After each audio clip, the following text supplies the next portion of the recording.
Hello everyone, welcome to another mini blog. তো পরের দিনে মাসির বাড়িতে ঠিক দুপুর 12:30টার পরে ওঠার পর আমি দেখলাম আমার মামা ওখানে রান্না করছে, আর এখানে বড় মামি মাছ বাছছিল, আর এখানে আমার ছোট মামা মাছ ধুচ্ছিল।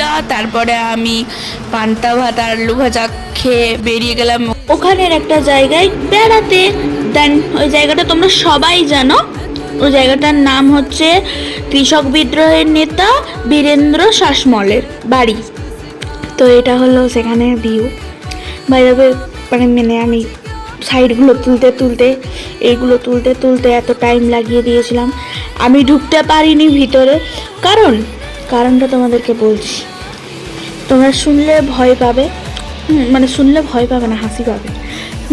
এই যে কারণ, আমাদেরকে তাড়া করেছিল, তো স্পিডে গাড়ি চালিয়ে এসে তাড়াতাড়ি বাড়িতে ঢুকে পড়লাম। দেন দাদু দিয়ে দিল তরমুজ, আর এখানে অনেক বছর পুকুরে স্নান করার পর উঠে চলে এলাম। আজকে হয়েছিল নিরামিষ ফ্রাইড রাইস আর বেগুনি ভাজা আর পনিরের তরকারি। দেন বেরিয়ে গেলাম একটু ঘুরতে রেডি হয়ে। আর এখানে ঠাকুরের পুজো হচ্ছিল, আর এখানে নিয়ে নিয়েছিলাম একটা ডিমের চপ। তারপরে খাচ্ছিলাম লস্যি, আর কাকুটা খুব সুন্দর করে লস্যিটা বানাচ্ছিল।